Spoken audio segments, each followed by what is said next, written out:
দেখো আজকে রাতের খাবারে কি আছে। এই দেখো, গরম গরম ধোয়া ওঠা ভাত আছে, আর তার সাথে আছে এই যে সয়াবিন আলুর একটা তরকারি।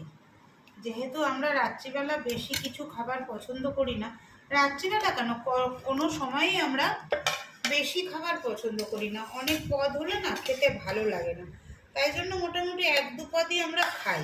তো রাতের খাবারে সয়াবিনের তরকারি আর ভাত দিয়ে খাওয়াটা আজকে জমে যাবে।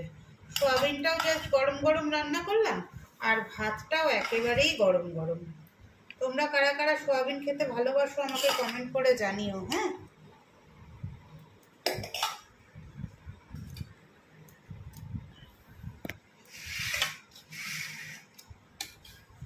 দিয়ে দিচ্ছি সয়াবিনের তরকারি।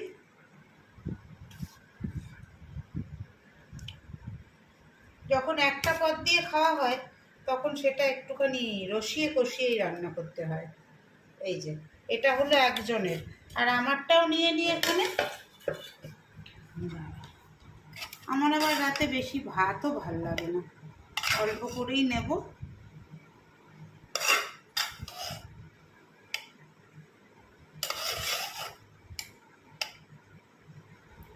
তার সাথে আমি আবার একবারে থালার মধ্যে নিয়ে না খেতে ভালোবাসি না, অল্প অল্প করে নিয়ে আর খাই। এই যে ভাতের মধ্যে একেবারে নিয়ে নিলাম, আবার যখন লাগবে আবার একটু নেব। তাহলে চলো খেয়ে নিই। Good night.